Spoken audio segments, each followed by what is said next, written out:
Hi guys and girls, welcome to Race Centre. I'm Dazza, and here on the dyno we have Aaron's beautiful 2006 Ducati Sports Classic 1000.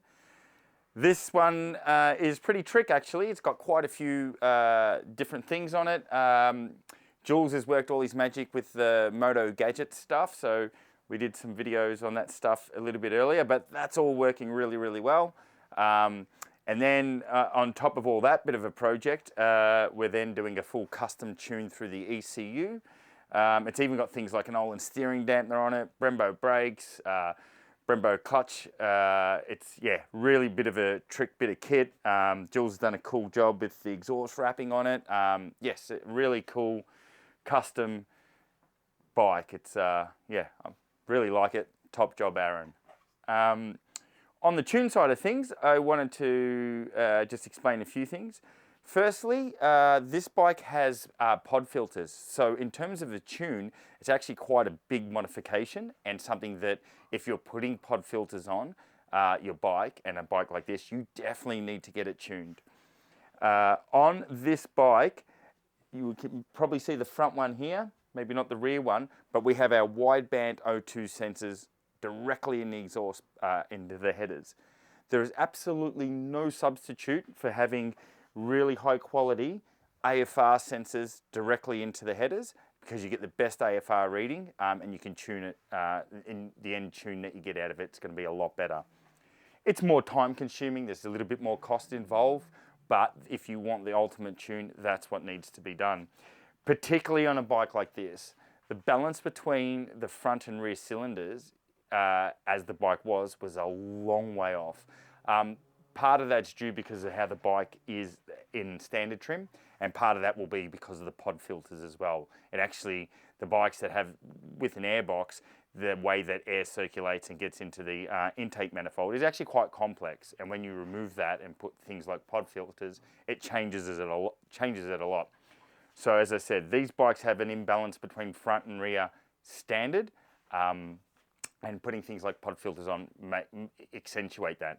So you can see in this AFR graph that we've got when we did our base runs, the difference in AFR readings between the front and rear cylinders is massive. The front cylinder is running extremely rich. So having those sensors in allows us to tune each cylinder individually, which a bike like this really needs it. So the rear cylinder wasn't too bad, but the front was extremely rich. So now we've gone through and done the full custom tune through the ECU. We haven't used a piggyback unit on this one.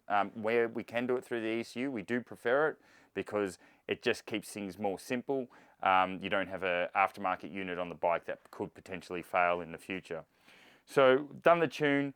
And instantly, once we got the AFR balance between the cylinders a lot closer, and you can see in the AFR graph before the tune and after the tune how much closer they are after the tune.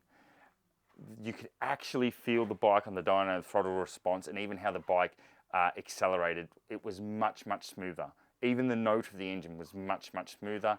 Less vibration in the bike as well. So because the engine's actually running in a healthier state, you're really noticeable. At 100% throttle, we didn't really make any power. Reason being is the AFR at that full throttle load was already pretty good. Yes, the front cylinder was still rich, but it wasn't too rich where it would hurt horsepower. We have leaned that up a little bit to get that right, and while we haven't really made much more power at 100% throttle, we've done it with less fuel, so that's a good thing as well. But in the mid-range, and you can see in this one sample of mid-throttle how much better the bike is after it's been tuned. You'll really notice it on the road because you're cruising along, start to accelerate, open that throttle, and you'll feel that beautiful tune, both cylinders working together, and it will be so much better than it was. So it's come up a treat. It's been a great project, so thank you, Aaron. We've really enjoyed having the bike in. Think you've done a great job with the components that you've selected with this custom bike, and it's really cool. So time for us to have a listen to it on the dyno, and after that's done, I'm going to take it for a road test.